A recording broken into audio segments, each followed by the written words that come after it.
We still do 7 NUFC Matters show a week for free.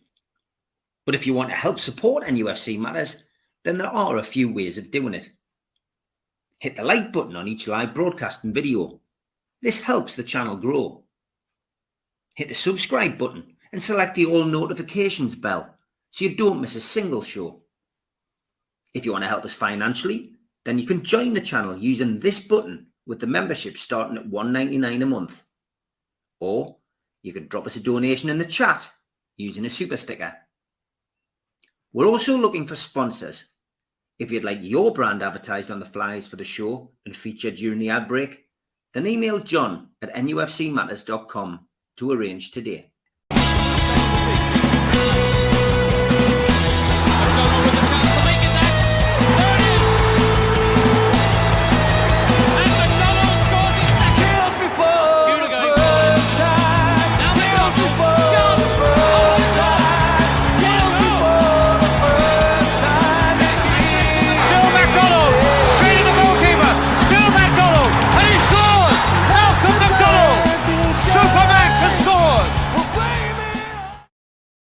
Good morning, welcome to NUFC Matters with me, Steve Wraith. Delighted to say Thursday morning brings us John Gibson and Supermac. How are you, lads? I'm all right, Steve. Thank you. Good to see you guys. Good to see you. As always, an hour to talk about Newcastle United and what is going on in and around the club. And let's go back to last weekend, first of all. Newcastle travelled to West Ham. We knew it would be tough. We knew the season would be tough with the rotation and with the extra games in the Champions League, etc. And Newcastle progressing in the Carabao Cup. So going to West Ham was not going to be as easy as it was last year. We went 1-0 down. We went 2-1 up. We could have won it, should have won it. And then West Ham managed to get an equaliser, and they could have gone on and won it. It was one of those games, Mal. But did you come away feeling it was a point earned rather than 2 dropped? Yes, it was sad about the second equaliser late on, but yeah, I thought that we deserved to win it. In all honesty, with the display that there was in the second half, and terrific goals by Isak, who I thought was, I wasn't too sure whether he had a really good game or not, but he sticks 2 goals in, so that's the art of being a goal scorer. Even when you're playing badly, you get in the right positions at the right time, and when the chance arrives, stick it in the net. Just on that, looking back to the Paris Saint-Germain game, I was amazed to see that Paris Saint-Germain had 70% of possession in the game, and so Newcastle only 30. But the game isn't about possession; it's about goals, and that's what Newcastle did against Paris Saint-Germain and Isak against West Ham. So, that was 6 goals in 4 days. So that really augurs well for what's happening at the club at the moment. I've always lived by the phrase, never knock an away point. You come up against all sorts of problems when you play away from home that you don't normally face in your own territory, and so things can always turn against you in some way that perhaps doesn't happen back at St James Park. So I was quite happy with the point in the end. A little bit disappointed that they didn't hang on, but I certainly wouldn't point fingers at anybody. Okay, John, your take on that game of the weekend? Yeah, there was disappointment. We were in a minute of normal time of winning 2-1 and deservedly so on the second half performance. So there was a little bit of, oh dear me, 2 points dropped here. However, I think it shows how far we've come, hasn't it? I mean, I was just looking at the actual facts as we go into this international break for Newcastle, and it all makes terrific reading. It is In our last 7 games, we've won 5 and drawn 2. We've scored 18 goals and only let in 3. We've kept 5 successive clean sheets. We scored 8 away in a Premier League game. Doesn't matter who the opposition is, that's sensational. We beat Paris Saint-Germain 4 goals. We knocked the European champions Man City out the League Cup. We're 2 draws away to AC Milan, 7 times European Cup winners, and a draw away to the Europa Conference League winners, West Ham. So that all achieved to a backdrop of injuries and a suspension is a heck of a record as we go into the break. Yeah. It is a colossal record, and it's the complete answer and turnaround to the 3 defeats on the trot. And yes, it's been over several competitions. There's 2 Champions League in there. There's a League Cup in there. So there's still that little bit work to be done in the Premier League because we're 8th in the table, and some of those wins were in cup competitions. But we're at home to Crystal Palace when we come back with a big opportunity there for 3 points. So we've got to be chuffed with what's happened. Yeah, it's easy to point fingers, and I noticed Tonali, unfairly I felt, took some stick on the 89th minute equaliser, didn't close ground quick enough to block the shot of the guy that scored the goal. But I mean, it's easy to say that. And at the same time, if you say that, the bigger mistakes were in the first goal, where Lascelles completely lost his man when the ball played over the top. He turned round and the man was away. It was the old Lascelles on that one move. And then Pope had a rush of blood, come out the goal and was rounded in the corner of the penalty box, and the ball was squared across. So the bigger mistakes, I felt, were in the first goal and the second goal. But overall, the display, we scored 2 more goals, playing away from home. And as I say, won 5, drawn 2. So I'm happy with that. Yeah. Okay. Yeah, they're really good stats, aren't they? They are, Malcolm. Phenomenal, considering the opposition and the competitions. Yeah. Oh, two Champions League matches. The European champions knocked out the League Cup. 8 goals scored away in a Premier League game. They're good stats, Mal. Oh, great stats. Yeah. Yeah, and bearing in mind what Mal said about possession as well earlier on, PSG having more possession than Newcastle in a game that they lost 4-1. Way more. Newcastle in the West Ham game had 65% possession to 35% possession by West Ham. So, it just shows you, different games, different results, different outcomes. But it is exciting. It's an exciting time to be a Newcastle fan. As always, International Week, we're always looking for you to come in with questions. If you've got any, give us them. And Chippers comes in with this one. He says, "Good morning, all. Does Supermac or Gibbo think we need a striker in January? Would you make an additional signing up front, Mal, in January?" If the right player were available, yes. But but January is a notorious window for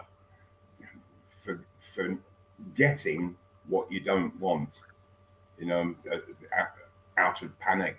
But Newcastle won't panic. They're not in that in that situation any longer. We will get the players that we want rather than really what's needed. We want absolute class from here on, because it's not a question of just constantly doing well. It's a question of improving all the while. Keep raising the standards. And so, in the transfer market, we need to bring in better players than what we've actually got at the club.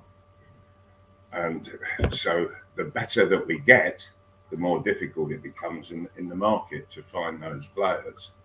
And it needs a lot of hard work, research, and a lot of football watching.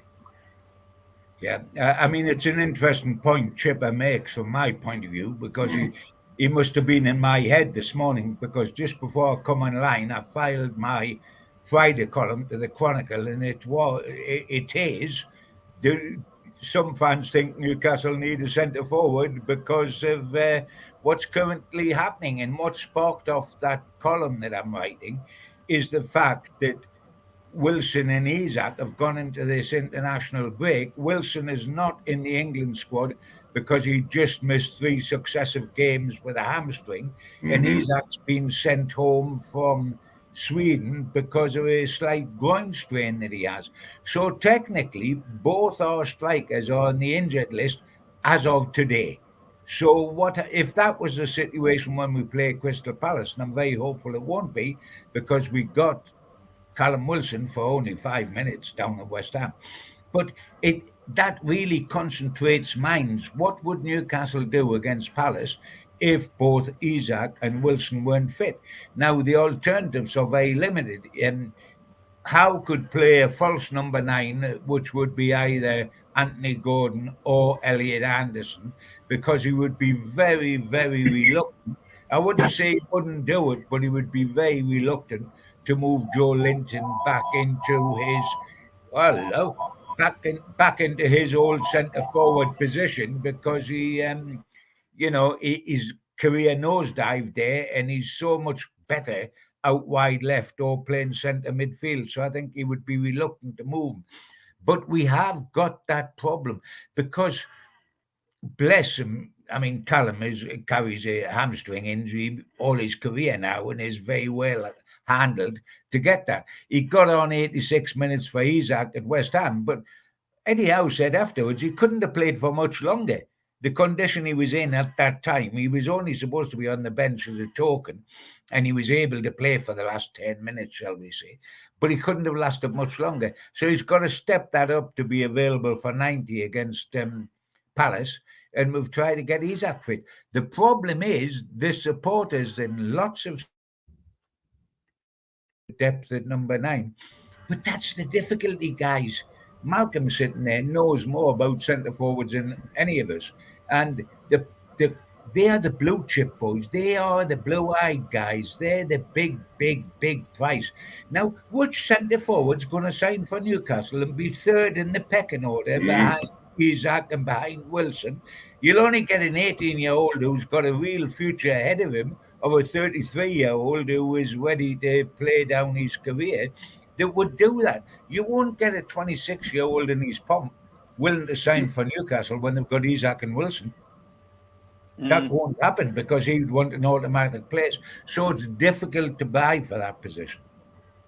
Yeah. Centre half seems to have been an issue which a lot of people were bringing up on social media, Mal. But Jamal Lascelles has come in his last 3 games and shown that he's certainly learned a lot under Eddie Howe in the 12 months that he hasn't been doing a great deal. Yes, he has. He's had his game changed considerably by Eddie Howe. If you remember, when Steve Bruce was the manager and Lascelles was the centre half in Steve Bruce's side, that Lascelles constantly, all of the time, he wanted people to get round, cover me all the time. He wanted to know that there was somebody behind. The way that Newcastle's back 4 play now is pretty flat. People, they're not covering round.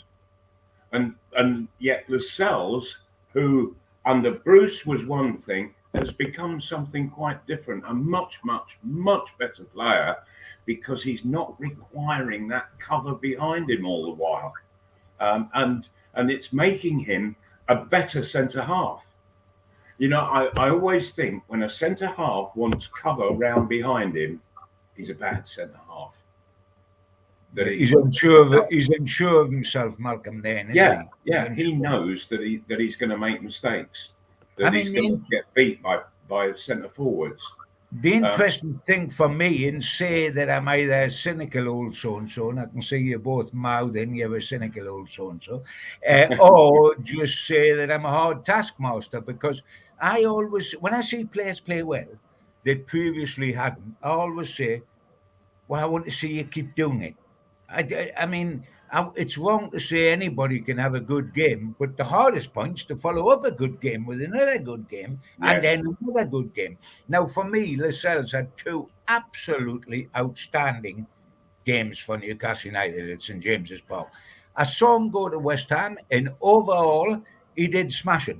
But on the first goal, when that ball went over the top and he lost his marker, I thought I was watching the Steve Bruce Lascelles again, you know. I'm being very serious. When that ball, if you watch their first goal, the ball's played over his head, he turns, the forwards gone past him on the blind side. He picked it up, Pope goes out to meet the forward, it's squared and it's in. I thought that was the old Lascelles, and that worries me. I am convinced he's good for the job he does. Pop him in the side, let him do well, bring him out. But I would hate to see him in the side for 8 weeks, because of a bad injury, Malcolm. You know, Sure. If he was in the side for 8 weeks, I think he would revert to nature at some stage along that time. Which is a shame. What he needs to do is watch how Shah and Botman have been doing it, because they know just when to drop off, and there's a quite simple rule, and the time for and Arsenal used to do this all of the time. When if you remember back in the 60s, the 70s and 80s, they played this very tight offside game. 1-0 to Arsenal. 1-0 to Arsenal. Yes, and they would seriously push right up to the halfway line, and so when an opposing defender had the ball and was looking to knock it forward, once his foot came back and was about to come down to strike the ball, the back four of Arsenal would just drop off 5 yards. And so they've got the man they're marking in front of them. They've got 3 or 4 yards start on a run if it should go beyond. And so they were well covered. And you have to be very, very organised and strict in the way that you do it, and you do it all the time. Lascelles, he hasn't quite got that strictness about him, and he's going to get caught out here and there. He needs to take on board how Shah and Botman are doing it, and he won't get caught out then. And it's just a golden rule. As soon as the foot comes back to strike the ball, drop off. I mean, I find Malcolm, when I look at him, I find if he's given a physical battle, if he's given a centre forward who stands in front of him and says, right, we'll go muscle for muscle, he's fine. He'll do terrific. Yes, you're right, John. If you get a cutie that runs off his shoulders or is moving all the time, where's he gone? And he can get caught. If he's given a confrontational physical battle against a Duncan Ferguson in the old days, or dare I say a Shearer, a little bit when he had Haaland, when he played well against Manchester City. But if he gets a cutie that's running off him, he can get taken at some stage in the game. But I mean, as a cover centre half, he does well to drop in and bring out. I'm more than happy. I think if he stayed in the side for 7 successive games, for example, because of injury to a player, it might be a different ball game. Well, do you think Gary V puts a question in the chat, and it's a good point. He says, "Do we think Lascelles loses his place as soon as Botman is fit, despite him not making mistakes?" I think the answer to that, you've already answered it, lads. It's yes, isn't it? Unfortunately for Lascelles, and I think Lascelles will understand that. And he has made a mistake on the first goal at West Ham. Yeah, Botman's the better player. Oh, by a mile. By a mile, no question. And that's not having to go with Jamal, but Botman's a better player than a lot of centre-halves. He is a good quality player. Sure. Shaw's a better all-round centre-half than Lascelles is. Yeah.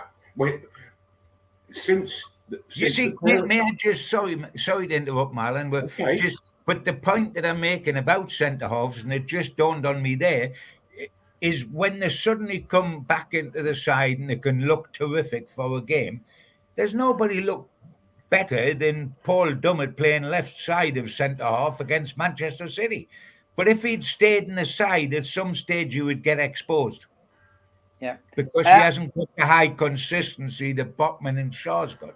Jody Tuber Life says Arsenal used to tie a rope around the waists of the back four to keep them in sync in training. I love that. Like, who did that? Arsenal. Oh, Arsenal. Yeah. That was back in the late 60s, and it was what Don Howe did. So, and it just got the whole the back four completely coordinated. Good idea. Something basic, something as simple as that. Yes. It's like when Mal's saying, if you're dropping off when somebody cocks the foot ready to strike the ball, you've all got to drop off. It's like at the front, you've all got to press in a line at the front. It's no good the centre forward pressing and the others not going up and pressing as well. It's futile. It's no good one centre half being a clever reader of the game and dropping off length if the rest don't do it as well. You've got to do it as a team, front and back, haven't you?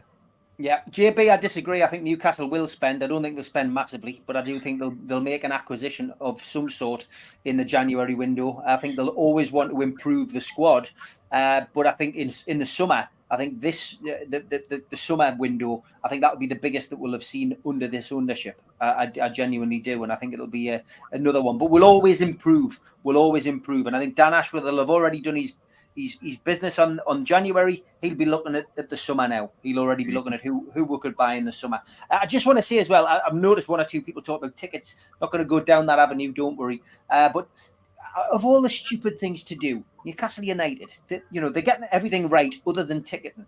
This morning, there's lots of us, me included, trying to get tickets for Dortmund away. So when did Newcastle United put them on sale?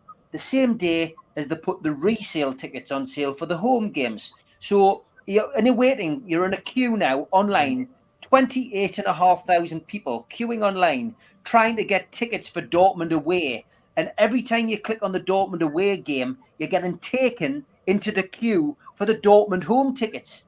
It's honestly, it's a failure of a major degree. Ticketing is a massive thing for fans, and if I know people say if it's the only thing you've got to complain about, then you should be happy. But I'm not being funny, guys. When there's a shortage of tickets, there's thousands want to go to Dortmund, and it's so frustrating. That none of us can access the tickets that are on sale. It's ludicrous, Malcolm. Absolutely ludicrous. I understand that. Just out of interest, Steve, how many tickets do Newcastle get in the Champions League? 3,900 for Dortmund. Is it? Okay, nearly 4,000. Right. Yeah, paper tickets are going to be issued. They're going to do valid ID checks to certain people who go there. Because unlike Milan, there was no requirement to provide a passport information. Sure.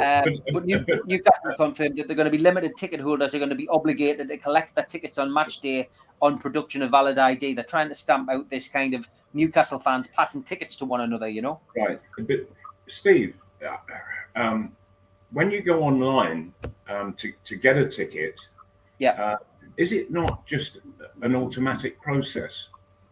Well, it should be. But Newcastle seems to be running. But it isn't then, from what you're saying. No, it isn't, because there's two websites. This is how stupid it is. So you've got nufc.co.uk. You can't access the tickets via that. So you have to go to book.nufc.co.uk. So you go to that. Obviously, I'm registered as a season ticket holder. So then you go to away tickets. You click on away tickets, and when you click on away tickets, you scroll down. Wolves is there, Manchester United in the Carabao Cup, and then at the bottom, Borussia Dortmund versus Newcastle United. So all you should do is you should click on add. You click add, and as somebody with enough loyalty points, you go to that, and then it takes you into a waiting order, a waiting queue for that. It's absolutely crazy. Absolutely crazy.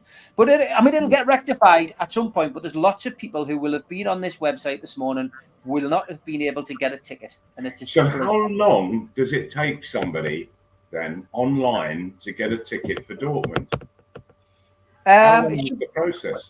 Well, it should be very easy, but I mean, the queue this morning to get a resale ticket for the home game has been an hour long, up to an hour. For the away tickets, it's still impossible. They've now, as I'm speaking to you, there's now a drop down menu. You can click for standing tickets, £17.50. Click for that. Then when you click it, it takes you back into the queue for Newcastle home games against Borussia Dortmund. I'm not. And at the moment, I am now number 24,889 in the queue. Expected arrival time on the website, more than an hour. Your estimated wait time is more than an hour. Wow. Just absolutely crazy. People haven't got that kind of time these days. Well, of course we haven't. Of course we haven't. It's ludicrous. And this is what I'm saying about Newcastle United supporters. We don't complain about a great deal, but this is becoming an absolute storm. Yeah. And I tell you what's really annoying, what is more annoying than anything else is that somehow tickets are now available on these resale sites. So they've stamped out the ticket touts who used to stand outside the ground. We all used to see them as we're walking up to the ground on a match day, standing outside. Anyone got any tickets to buy or sell? They've stamped out that. Now it's somebody on the end of it, or somebody on the end of a computer selling tickets vastly overpriced. 250 quid some home games are going for. It's absolutely bonkers. Absolutely bonkers, lads. It really is. And it's so annoying. But Newcastle need to sort it out. That's Darren Eales' job. He needs to get a grip of this, because it looks to me as if we've stamped out the local touts, and now we've got people genuinely out there who are becoming, they're becoming touts and probably making a lot of money off the back of Newcastle's, imminent success. Disappointing, lads. But I'm not going to go on about it, because we're not going to go. And Tom, I've seen your message. Missed half the show due to YouTube adverts. Tom, you just need to press skip. Unfortunately, I did explain this at the start of the week. YouTube are experimenting. It's not something we can do. We did get an email to explain they're going to be experimenting with different levels of adverts. If you watch it on your phone, it'll be different to watching it on your computer. But there is a skip button. You just need to hit skip, and you'll not see the adverts, and you won't miss half the show. But you've got to be watching your screen to do that, obviously. Okay, halfway through the show, time for our adverts. Please do not skip through these. A big thanks to all our sponsors. Skips and Bins, telephone 0800 25 45 25 3, email inquiries at skipsandbins.com, website skipsandbins.com, easy contract free and pay as you go waste collection. Thanks to Mr. Vicky Sauces, handmade in Cumbria. You can find out more about them from their website mrvickies.co.uk or by calling 01768 210 102. Thanks to Media Arts for all the help with the video side of things. And thanks to United Group Travel, UK coach holiday firm based in Morpeth. There's no strangers on their tours, just people you haven't met yet. They're now taking bookings for 2024. You can call 01670 632 460, 0791 666 4174, or 07957 141 654. Or go to the website unitedgrouptravel.com. Please subscribe to the channel. Hit the subscribe button underneath the video today. We still do 7 shows a week. Hit the thumb up under the video to like it. It does us a big favour. Click share to share to your other social media and let people know about NUFC matters. We're also a podcast. You can find us on iTunes, Spotify, and other podcast providers. If you want to help the show financially, you can take out a £25 one-off membership. You get a scarf, a pen, a cup, and a membership card. How do you get it? Go to nufcmatters.com, look for membership.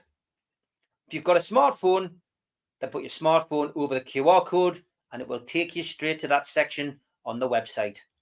We also support the food bank on this channel. You can donate to the food bank today by going to nufcfansfoodbank.co.uk. We do support events on this channel as well. If you've got an event, please send it in and we'll promote it. The Tyne Theatre and Opera House are doing a Keegan, Beardsley and Waddle event, the Class of 84, 25th of January 2024. Book now by calling 0844 249 1000. And the Tyneside Irish Centre, they're doing an event with Frank Clark and John Gibson on Thursday, December the 7th. You can get tickets from nufcmatters.com and they are priced at £15. There's also some tickets available on Groupon. Don't forget, you can catch me 5 days a week, Monday to Friday, with Rye, Dave, and Daz on the Northeast Footy Brekkie Show, 7 till 9. And you can catch us on the Red, the Toon, and the Cat, and on Toon Radio's website. WhatsApp us on the day 0330 043 2002, the perfect way to start your day. Okay, lots of people got lots of questions, and Geordie Toomba Life says, morning lads, question for John, how many players do we have away on international duty, and does John know what Isaac's injury is and how long he could be out before he does any training? I did have the list up actually. If you go to NUFC.com, Geordie Toomba Life, it gives you a comprehensive list of how many players are actually away on duty, and we've got Cathal Heffernan is away with the Ireland under-19s. Charlie MacArthur and Johnny Emerson are away with the under-19s of Scotland. Anthony Munda is away with the under-18s England. Sam Neve, Trevor Sanusi and Leo Sahar are away with the under-17s. And then getting to the first teamers, or people in and around the first team squad: Lewis Hall, England under-20s. Tino Livramento, under-21s. Kieran Trippier, England.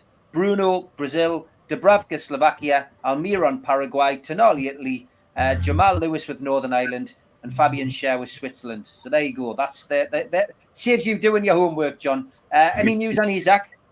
Yeah, it's going to be touch and go whether he makes Crystal Palace or not. I mean, Callum Wilson ought to, though how match sharp he is, only having played 5 minutes in the last 4 games, is debatable.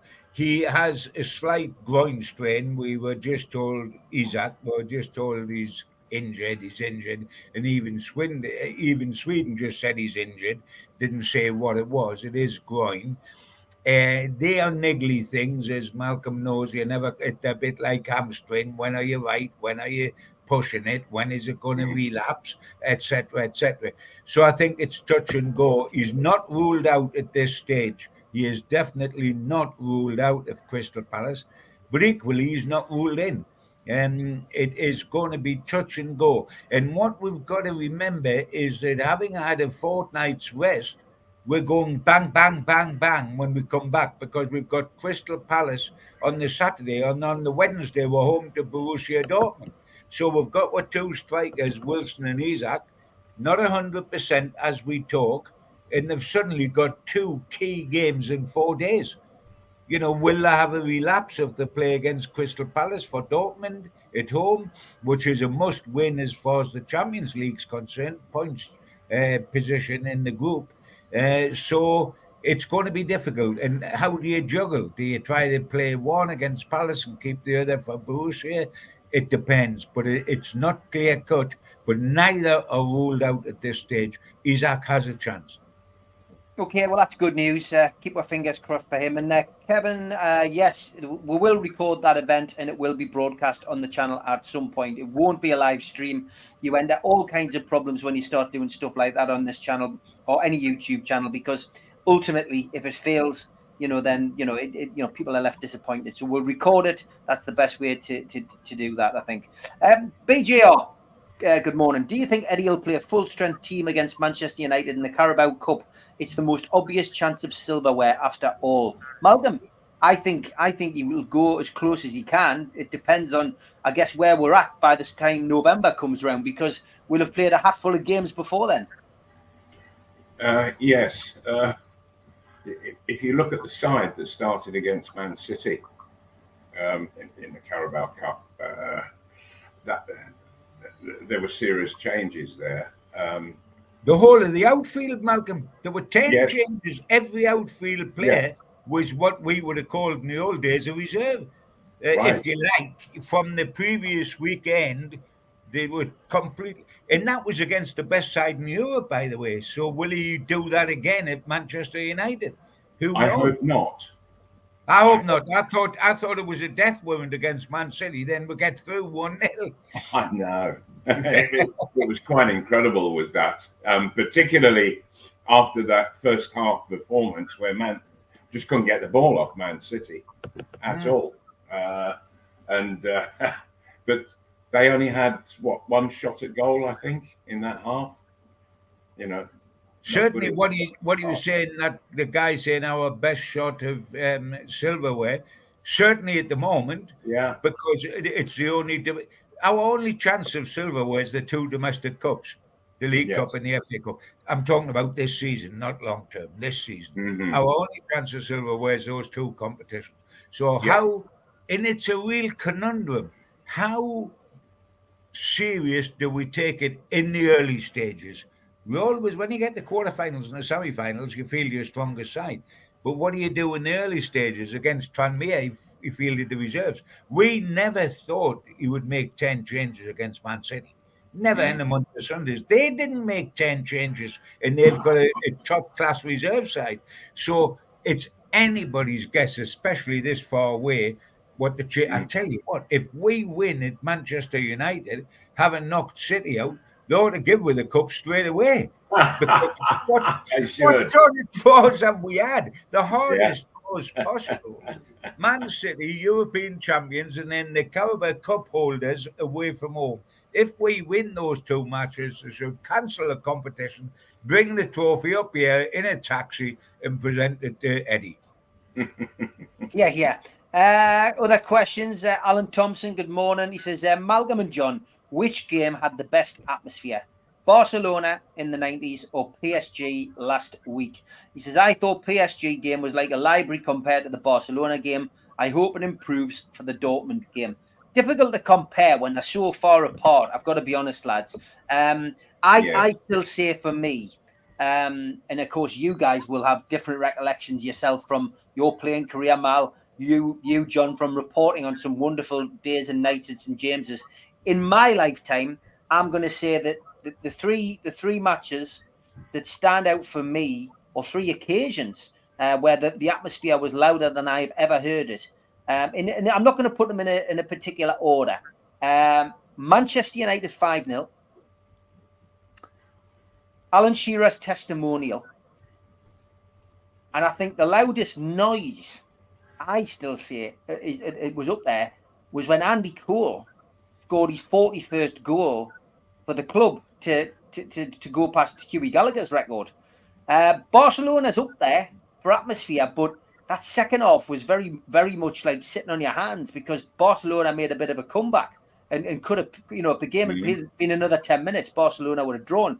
As for this season, the PSG game, it was good, but it wasn't brilliant. So I would say PSG doesn't even come in my top 5. So that's my answer. But what about you? I think the reason for that is that PSG had the vast majority of possession. Yeah. And that causes silence, of course. That's a good point. Yeah. I mean, yes, I think Barca had more of an atmosphere than PSG did. But we're almost talking about two different things here, guys, aren't we?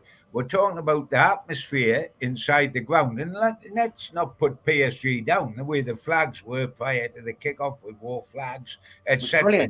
Nothing of the old days compares with the war flag situation in terms of atmosphere. Nothing whatsoever. But if you talk one way about atmosphere, and then you can talk about result and performance. And for me, PSG result was better than Barca, because Barca was absolute sensational for an hour. We're 3-0 up, and this is the most sensational thing I've ever seen with Tino's hat trick, etc. But the last 20 minutes, they terrified us. And they got back to 3-2. And if you'd said if they'd kept playing, they would have drawn or won, depending how long it went on. Against PSG, it wasn't like that. At 3-1, they had a little bit of the game and without creating much. And then Shaw scores a sensational goal, so it's 4-1. So in terms of the results over 90 minutes, PSG was more satisfying than Barca, though Barca was sensational because of all the great players they had. And the first is always better than the second, It's like the 4-minute mile. When Bannister beats the 4-minute mile, that's the greatest moment. The second guy to do the 4-minute mile beats Bannister's time. Well, it's not as exciting because Bannister did it first. The first person to climb Everest is what we remember. We don't remember the second guy that climbed Everest, do we? We remember Hillary and all the guys that climbed it originally. The first time is always the best in people's memories. But I don't want to denigrate the PSG because I thought the whole night was sensational and beyond our wildest dreams of what we were expecting when we walked in the stadium that night. I think it's wonderful to be discussing whether it's PSG or Barcelona because it shows the height Newcastle matched. And I hope when we play Dortmund, we're saying, well, how does that compare with PSG when we've just beaten Dortmund 8-0? Yeah, sure. And what I would add to that, John, is that, and bless war flags, because I think that what they've done is absolutely brilliant. It's not just the audio that you're getting in the ground now, it's visual as well. It's sensational, Malcolm. The visual, the look at it is just of another dimension to what it was. And yes. I'm so appreciative of that. And there wasn't that collective organisation of fans in our day. There was wonderful support, etc., but there wasn't the organisation of let's all have flags, let's all in unison unfurl the flags and create the atmosphere. I mean, people, away teams that come here, PSG players have gone home and talked about that since the game. Did you see St James's Park? It's not even the Champions League ground for the last 20 years. And did you see the atmosphere and the colour? And they'll talk about that for an eternity. Yeah, they certainly will.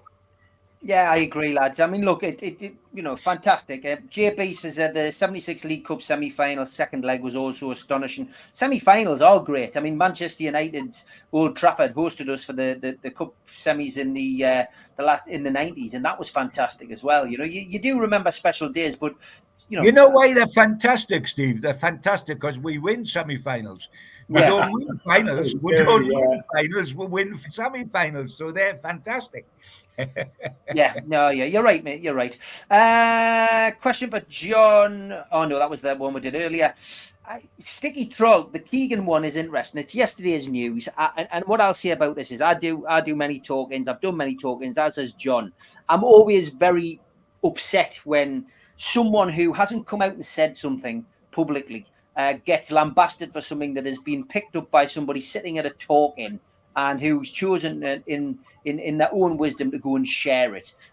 Kevin Keegan's view on female pundits on the men's game. He says, I always thought Helen Chamberlain did a decent job. I'm not sure about the current batch. I think what Kevin was saying was pretty accurate. And I personally prefer to hear someone who has played a competitive man's game commentating on a man's game.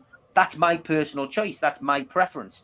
And I'd like to see certain people. I do like listening to Gary Neville. I do like listening to Roy Keane, even though I didn't like him as a player.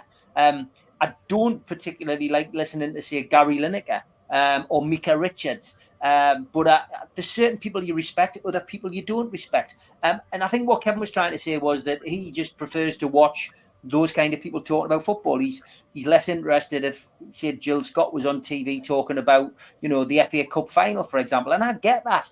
But you know what? There's a great thing which was invented many years ago, and it's called the mute button or the on-off button on your TV control. If you don't want to listen to somebody, just switch them off. I often do. But I just think it was a bit unfair on Kevin. John, I'll come to you first. I think it was a bit unfair on Kevin on that score. And, it's the same when you guys go out and do a talking. If somebody was sitting recording you and then putting it out there if you'd said something controversial, it's not nice, is it really? Yeah, it was only a part of what Kevin said. Yes, it was, exactly. It wasn't the whole thing, which is always unfair. I mean, it is one of the trials and tribulations of public speaking. There's no question. And there's no question in these modern days, you are walking on eggshells if you talk about anything that is remotely sexist or racist or homophobic or what. You've got to be very, very, very, very careful.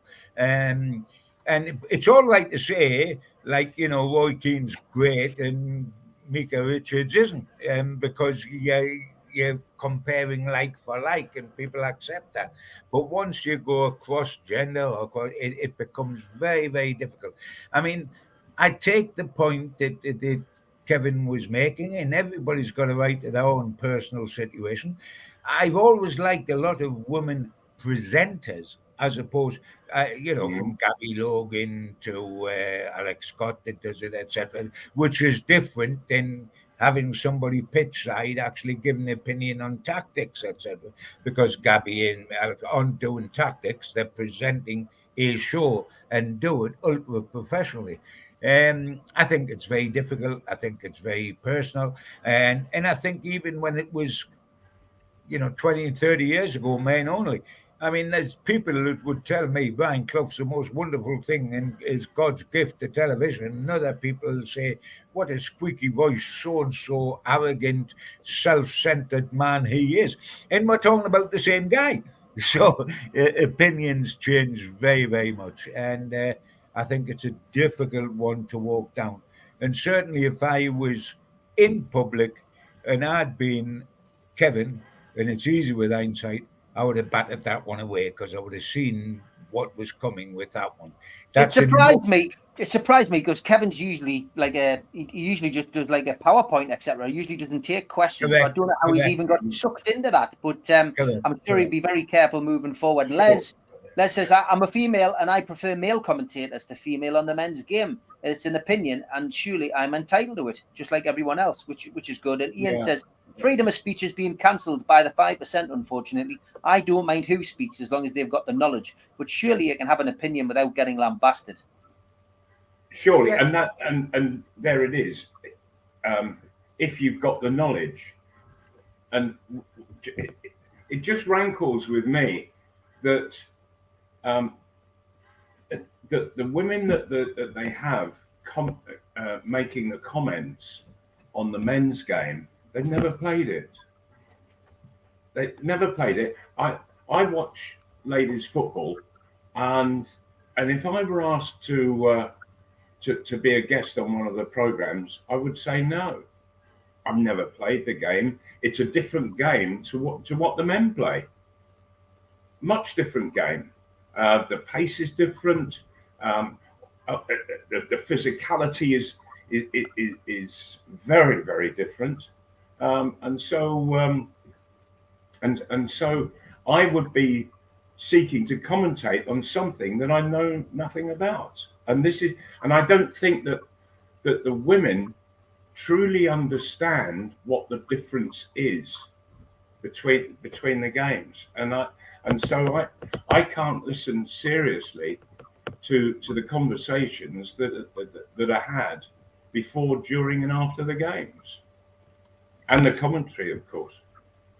Yeah, it's a strange one, guys. It's a strange one. But, David McLeod says, do you think, guys, it matters if a woman has played the game compared to so-called journalists? See, this is where you go down a wormhole. Some journalists haven't played games. So you're in that position as well. Gary says, I prefer male match commentators, but I enjoy the female presenters like Gabby and Laura. But what journalists do, that's a match report. That's quite different to commentary. Commentary is where you are making comments on individuals, and then the various groupings in a team, which is quite different to journalism. Quite different, and I just feel that the media companies, they really have gone dreadfully overboard. It's sort of one extreme to the other. But, and I look at, and I still will switch the television on, watch the ladies' game, and I'm not seeing a game that I personally recognise. It's very similar, but it's not the game I know. Yeah, lots more comments coming in this. I would love to see a female journalist interview Strachan or Clough after a game, says BJR. I still think some of these would do a good job. I don't understand when the men play, it's male and female covering the games, yet the female game, only females cover it. That's a good point as well, Chip. As I've got to be honest, I have often wondered when the Women's World Cup was on, why we didn't have some male presenters on there. What's good for the goose is good for the gander. Sue Smith's another one who Les has time for. Sky's gone so far back compared to the past. Some of these guests on the show who were on for hours are dressed like tramps, at least dressed nicely, not like a tour rag. And Paul English says, less rolling around the ground and letting on to be injured in the women's game. Let's go down another wormhole. Well, go on, John, you were going to say something. Just Sue Smith, the name's thrown up, and I think she's excellent on the Saturday 3:00 panel on Sky, where everybody sits and gives a commentary. Yeah. She does well on that. She's unfortunate. She's a Everton fan, but otherwise, I think she does terrific. Yeah. It's an interesting situation, isn't it? So England are playing. I've got to be honest, lads. I am not going to watch England-Australia. I have got absolutely no interest in watching that game whatsoever. England-Italy next week, yes, big game, Euro qualifier, and but friendlies not for me. Do you still watch the England matches with as much interest now, Malcolm? Not really, no. No, I don't. In all honesty, I like the England-Australia game that you've just mentioned. It's something I can take or leave. I'm not desperately wanting to sit down before kick-off and then get into the 90 minutes of football.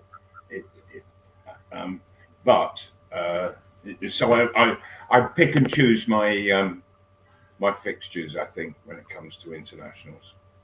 I think the Australia game is more for the benefit of Gareth Southgate, isn't it? To be able to have his players together who are normally away with their clubs, be able to train them, be able to put them out into a game, perhaps play a couple of the fringe players as well to give them a cap and a bit of encouragement, etc. But the big game is Tuesday night at Wembley when England play. First of all, it's competitive, literally, because it's a Euro qualifier. Secondly, England v Italy is traditionally one of the huge fixtures of the international calendar anyway. And thirdly, it could well be Trippier v Tonali again. Exactly, yeah. Yeah. That's the one to look for. Lots of comments coming in. Kate Abdo is the best presenter, says Scott. BGR says, rather listen to Sue Smith on Soccer Saturday than Mike Dean's views. Laura Wood is a good presenter, says JB. And Ian says, isn't it funny that the TV companies are being less inclusive than ever by trying to be more inclusive and all to avoid being pulled up by the 5% who probably hate football, just love whining on? Kevin says, Malcolm, why did you pick Newcastle as your team to follow ahead of Arsenal and Fulham? I guess you support all three, don't you?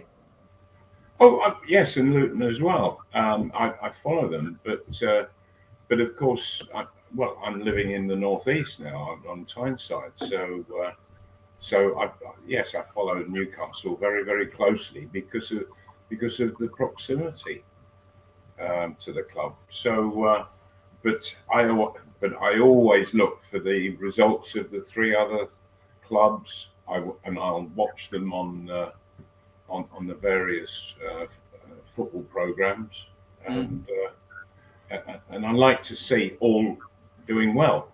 This is the first ever football season where all four of my clubs are in the top division. So I've got some fantastic games to look forward to this season. Make the most of it, Malcolm, because I think Luton's going to disappear down the rabbit hole. Yeah. To be quite honest, John, it wouldn't have surprised me if the Premier League had said no. You can't come with that ground of yours, So you either go and play at another stadium, play all your games at another stadium, or you don't get promoted.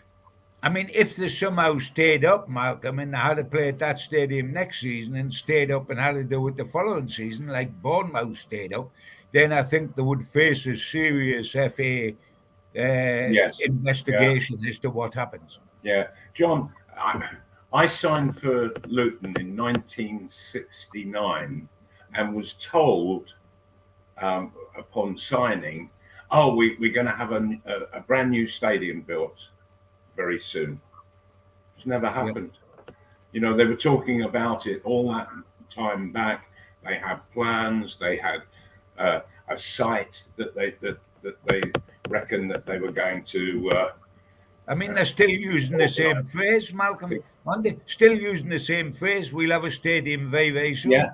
Oh yes, yes. And in fact, just Nick Owen, who was chairman, the television guy. Yeah. Yes. He was chairman about 4 or 5 years ago, and he came up to for a Newcastle game. And I brought him into the press room, if you remember, and he was telling me then that they changed from the outside out of town location that they've been trying to do for decades, and they're going to have a central location with shopping centre and what have you. And he said it should be done in about 3 years. Well, that was 5 years ago, and there's still not even a bit of news about it. Never mind a brick being laid. Yeah, okay. We're nearly at the end of the show. There was a quick question there from Cumbria Mag. There's been a lot of chat over the last couple of years about it overachieving. Is it now time to accept, lads, that this is our normal level? I think that's absolutely correct. You can only overachieve when you have Mike Ashley in charge and you have a half decent season. We overachieved when we finished 5th top in the Mike Ashley era, remember? When we did 5th top, that was overachieving. We are not now overachieving. What we are doing, and it's slightly using the words wrongly, when people say we're overachieving now, they mean, in fact, we are achieving quicker than expected. You know, to finish 4th top last season, people say we overachieved. What they mean is we finished 4th top quicker than we ought to have done. It should have taken longer than one season to get 4th top. But it's quite correct. We are not, I mean, if we finish 11th this season, do we say we've underachieved? Because our level ought to be above that now. Our level has gone up significantly from what it was in the Mike Ashley era. And the one thing that surprises me is how quickly we're getting to where we want to go. But we can't really call it overachieving. We can call it doing it quicker than expected is more accurate, I think. Sure. Also, John, I think that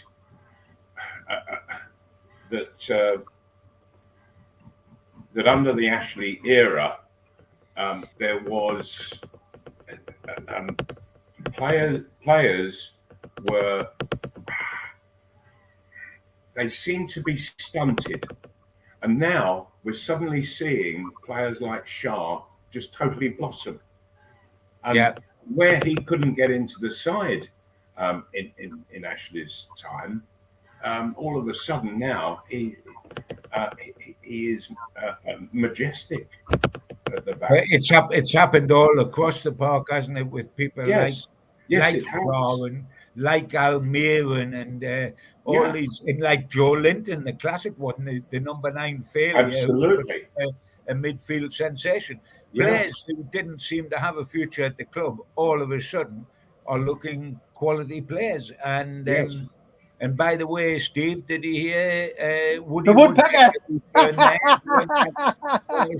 Woody was back, so I love it.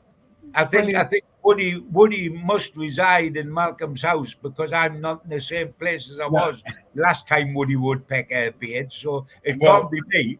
I don't think it's the woodpecker. There's hammering going on my roof. Is there? Yes. So I think it's that. Well, on that bombshell, we have come to the end of the show. Enjoy the rest of your trip away, John. And Thank you. Malcolm, look forward to seeing you both next week. But for now, that's all from me, John and Supermac. I'm back 5 o'clock tomorrow with the Amigos. Until then, take care and have a good day. Take care, lads. Indeed. All the best. Take care, guys. Bye-bye, everyone. Bye now. Bye.